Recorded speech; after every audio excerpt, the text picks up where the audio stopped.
तो hello guys, welcome to NC date and claim nursing classes. और आज मैं जो आपको बताने वाला हूँ वो है करियर ऑप्शन। ठीक है, करियर ऑप्शन किसका? After BSc nursing. ठीक है, बीएससी नर्सिंग कितने साल का कोर्स है मेरे भाई? 4 साल का कोर्स है। ठीक है, तो एक बच्चा जो कि नर्सिंग कर रहा है, फिलहाल मैं भी प्रेजेंट में नर्सिंग कर रहा है, उसको ये पता होना चाहिए, कि मेरा नर्सिंग खत्म होने के बाद मैं क्या क्या कर सकता हूँ। ठीक है, सबसे पहला वो एक स्टाफ नर्स बन सकता है। सिंपल सा पॉइंट, कॉमन पॉइंट, भाई स्टाफ नर्स बन सकता है, होम केयर नर्स भी बन सकता है, नर्सिंग एडुकेटर, ये सबसे बेस्ट पॉइंट होता है यहाँ पे।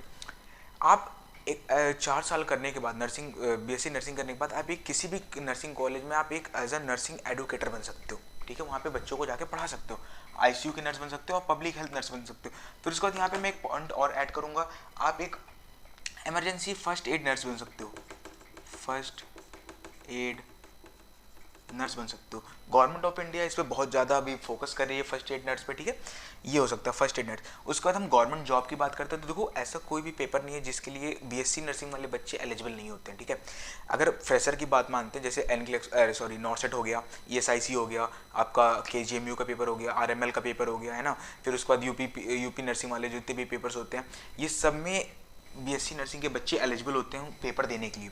उसके बाद अगर हम मुझे फॉरेन निकलना है, फॉरेन के लिए जाना, आउट ऑफ कंट्री, तो उस हम आइलेट्स, ओईटी या एनक्लेक्स आरएन, ये सब पेपर दे के हम एज एन फ्रेशर नर्सिंग ये बच्चे कैपेबल होते हैं या एलिजिबल होते हैं ये सब पेपर देने के लिए।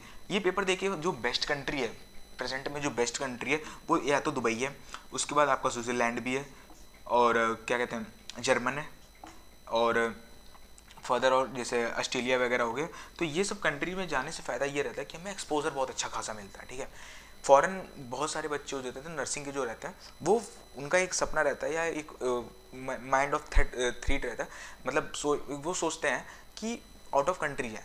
बाकी वो सोचते सही हैं, क्योंकि आउट ऑफ कंट्री क्या है, नर्सिंग के लिए एक फुला एक्सपोजर मिलता है, प्रॉपर एक एनवायरनमेंट मिलता है। ठीक है, इनके अगर हम हायर एजुकेशन की बात करते हैं, भाई साहब एक नर्सिंग वाला बच्चा आगे चल के क्या क्या कर सकता है? देखो, बीएससी कर लिया, वो एमएससी कर सकता है, एमएससी कर लिएगा तो फिर क्या होगा, पीएचडी कर सकता है, पीएचडी कर लेगा तो क्या होगा, प्रोफेसर बन जाएगा। ये हो गया। उसके बाद अगर वो इस फील्ड में नहीं आना चाहता भाई, अगर वो इस फील्ड में नहीं आना चाहता तो वो करेगा एमबीए इन हॉस्पिटल मैनेजमेंट। ठीक है, हॉस्पिटल मैनेजमेंट, भाई साहब ये एक ऐसा कोर्स है, मैं आपको बता रहा हूँ भाई साहब, ये एक ऐसा कोर्स है भैया, है ना गाइस, ये एक ऐसा कोर्स है जो क्रेज में नहीं है, अभी चलन में नहीं है, जैसे कहते हैं चलन है ना, क्रेज नहीं है इसका। पर ये जो कर रहा है ना, वो नर्सिंग के काम नहीं कर रहा, वो शिफ्ट में आके अपनी रिपोर्टें नहीं लिखता बैठ के, है ना, ये डॉक्टरों की गालियाँ नहीं सुनता है वो बैठ के। ठीक है, अगर जिसने ये कर लिया एमबीए कर लिया ना, तो वो डॉक्टरों की गालियाँ नहीं सुनेगा, वो बैठ के वो आई केयर और नोज केयर नहीं करता है। वो सिंपल सा फंडा बता रहा हूँ, एमबीए बेस्ट होता है मेरे भाई।